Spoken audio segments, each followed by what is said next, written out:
Secret सरताज, दस्तक दूसरी दुनिया की।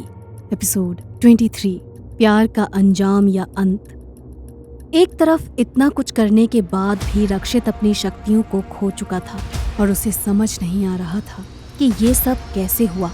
वहीं दूसरी तरफ सरताज ने देखा उसके सामने सिया खड़ी है, पर ये वो सिया नहीं थी जिसे उसने खो दिया था।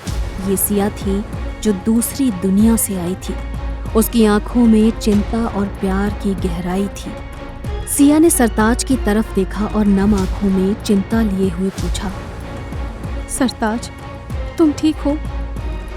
सरताज ने अपनी आवाज में दर्द महसूस किया। वो कुछ बोलने की कोशिश कर रहा था, लेकिन उसकी आवाज उसकी तकलीफ को बयां कर रही थी। सिया, मैं उसे नहीं बचा सका। सिया ने उसके करीब आकर उसके माथे पर अपना हाथ रखा। उसकी आंखों में दर्द और चिंता दोनों झलक रहे थे। सिया ने सरताज से कहा, तुम्हारी कोशिश बेकार नहीं गई। सुन रहे हो ना सरताज, वो सिया तुम्हारे प्यार के लिए जी रही थी और वो आज भी तुम्हारे साथ है, चाहे वो यहाँ हो या कहीं और वो मेरा ही तो एक रूप थी। सरताज ने धीरे से अपना सिर हिलाया।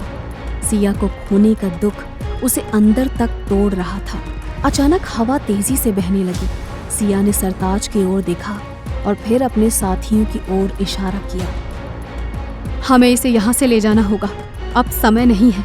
रक्षित अब भी जिंदा है और वो जल्दी ही अपनी शक्तियाँ वापस पा सकता है, क्योंकि मैंने अपनी दुनिया में रहते हुए उसकी शक्तियों को कुछ देर के लिए अपने एक गुरु से कहकर खत्म करवा दिया था। सरताज ने हैरानी से सिया की ओर देखा। वो समझ नहीं पा रहा था कि अब क्या हो रहा है। सिया, ये सब क्या हो रहा है सिया? सिया ने उसके सवालों का जवाब दिए बिना ही उसे उठाया और अपने साथ चलने के लिए कहा। लेकिन सिया, ये सब हम कहाँ जा रहे हैं सिया? सिया ने गंभीरता से उसकी ओर देखा और कहा, तुम्हें उस दुनिया में ले जाना होगा जहाँ रक्षित की शक्तियाँ कमजोर हो जाएंगी। वहाँ तुम उसे हमेशा के लिए खत्म कर सकते हो सरताज। सरताज ने उसकी बात समझते हुए सिर हिलाया। उसे एहसास हो चुका था कि ये उसकी अंतिम लड़ाई होगी और इसमें उसे किसी भी तरह हार नहीं माननी होगी। उसने सिया का हाथ थामा और उसके साथ चल पड़ा। कुछ देर के बाद वे लोग एक गुफा के मुहाने पर पहुंचे। गुफा के अंदर से हल्की सी रोशनी आ रही थी और वहां का वातावरण एकदम रहस्यमयी था। सिया ने गुफा की ओर इशारा किया और सरताज से कहा, ये वही जगह है जहां से तुम दूसरी दुनिया में जा सकते हो। यही मौका है रक्षित को हराने का। सरताज ने सिया की बातों को समझा। वो रक्षित को खत्म कर देना चाहता था। उसने गुफा की तरफ कदम बढ़ाए, लेकिन अचानक ही उसे एक डर ने घेर लिया। उसने पलटकर सिया की ओर देखा। लेकिन अगर मैं वहां पहुंच गया और रक्षित को नहीं हरा सका तो? सिया ने उसकी आंखों में देखा और उसकी चिंता को महसूस किया। उसने उसके हाथों को अपने हाथों में लेकर उसे भरोसा दिलाया। तुम हार नहीं सकते सरताज। तुम्हारे अंदर वो ताकत है जो किसी और में नहीं है। तुम उसी को मारने के लिए पैदा हुए थे। तुमने अपनी हर चुनौती का सामना किया है और ये आखिरी चुनौती भी तुम ही जीतोगे। मैं तुम्हारे साथ हूँ। सरताज ने गहरी सांस ली और फिर उसने अपने डर को दूर करते हुए गुफा के अंदर कदम रखा। गुफा के अंदर एक चमकीली दीवार थी जो दूसरी दुनिया का प्रवेश द्वार थी। सरताज ने उस दीवार को देखा और उसकी तरफ बढ़ने लगा। जैसे ही उसने दीवार को पार किया, उसने अपनी ताकत को समेटा और आगे बढ़ता गया। सिया और उसके आदमी भी अंदर चले गए। तभी उन्होंने देखा कि उनके पीछे रक्षित भी बहुत गुस्से में दौड़ता हुआ आ रहा है।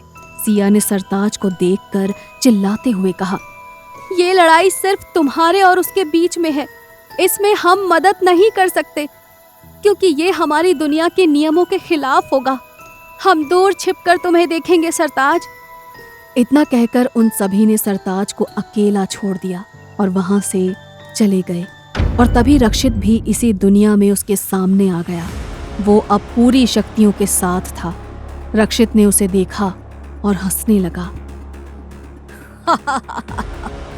तो तुम आखिरकार यहाँ तक पहुंच ही गए, लेकिन अब तुम्हारे पास कोई शक्ति नहीं है सरताज।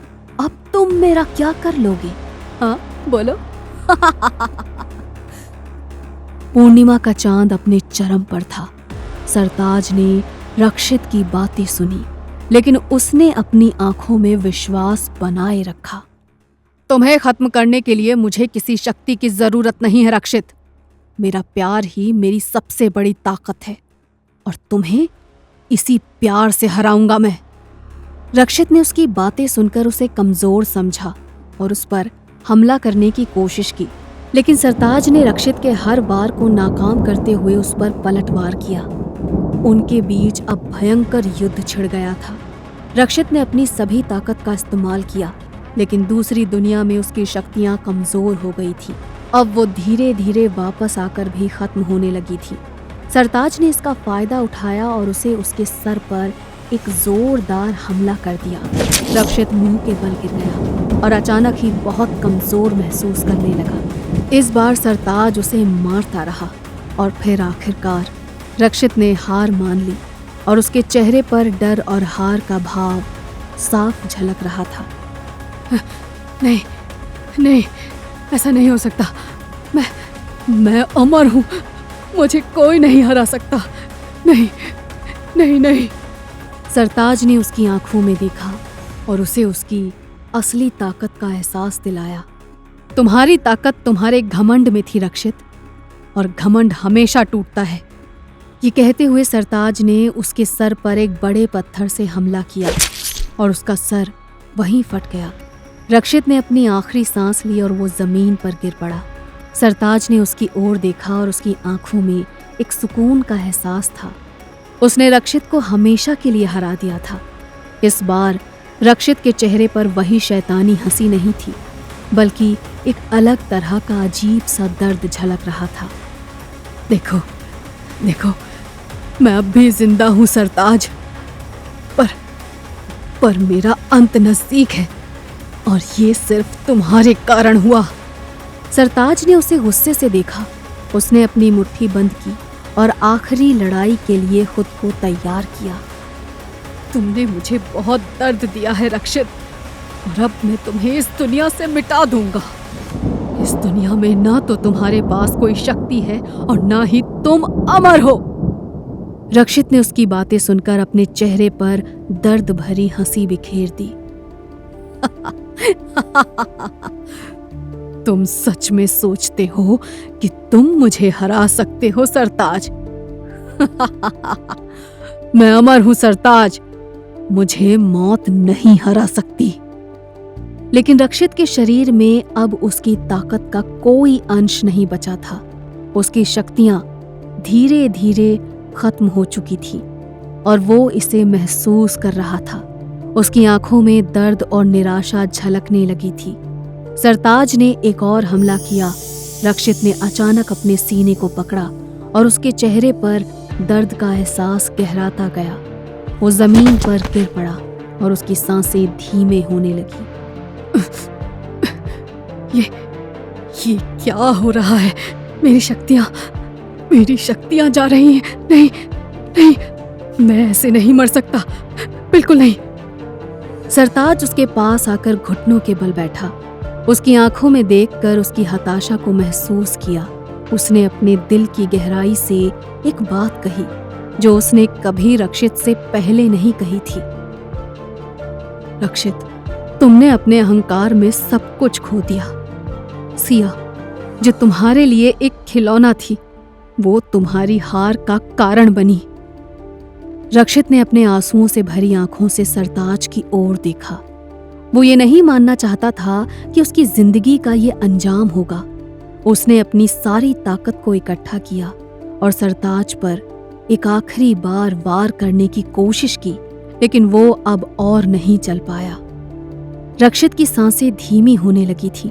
उसकी आंखों से आंसू बहने लगे।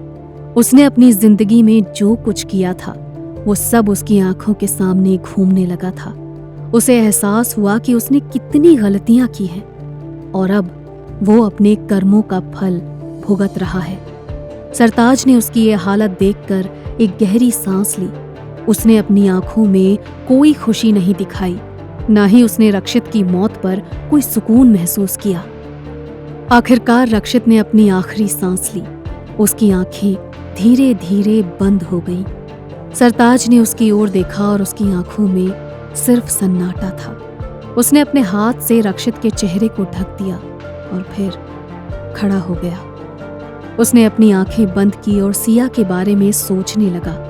उसे एहसास हुआ कि वो इस दुनिया में सिया के साथ अपनी नई जिंदगी शुरू कर सकता है। आखिरकार उसने उसका सदियों से इंतजार किया था। सरताज ने अपने चारों ओर देखा। उसे अब ये जगह बेहद शांत और सुकून भरी लग रही थी। और फिर उसे दिखाई दी सिया। उसकी आंखों में आंसू थे, लेकिन उसके होठों पर एक हल्की सी मुस्कान थी। सरताज, मुझे पता था तुम जीतोगे। मुझे मालूम था सरताज। सरताज ने सिया की ओर देखा और उसकी आंखों में प्यार झलकने लगा। उसने सिया को अपनी बाहों में भर लिया और उसकी आंखों से आंसू बहने लगे। हाँ सिया, मैं वापस आ गया हूँ। अब हम हमेशा के लिए साथ रहेंगे। सिया ने उसकी बाहों में समाते हुए उसकी आंखों में देखा। दोनों की आंखों में प्यार और विश्वास की गहराई थी और उन्हें अब कोई भी अलग नहीं कर सकता था। और इस तरह रक्षित की बुराई का अंत हुआ और सरताज और सिया ने अपने प्यार की जीत के साथ अपनी नई जिंदगी की शुरुआत की। तो ये था सीक्रेट सरताज का आखिरी एपिसोड। आपसे मिलेंगे एक और ऐसी कहानी के साथ। अगर आपके कोई सजेशंस हैं तो FM फोकटेल्स पर ज़रूर बताइए, या फिर आप हमें मेल भी कर सकते हैं अपनी स्टोरीज़ या फिर अपने कोई किस्से या फिर कहानी जिन्हें आप चाहते हैं कि हम इतने ही खूबसूरती से उसको आपके लिए प्रेजेंट करें। आपकी कहानी को हम संगीत दें और इस तरह से आवाज़ दें, तो आप हमें खुद से अपनी कहानी इस मेल ID पर भेज सकते हैं, friday tales stories@gmail.com।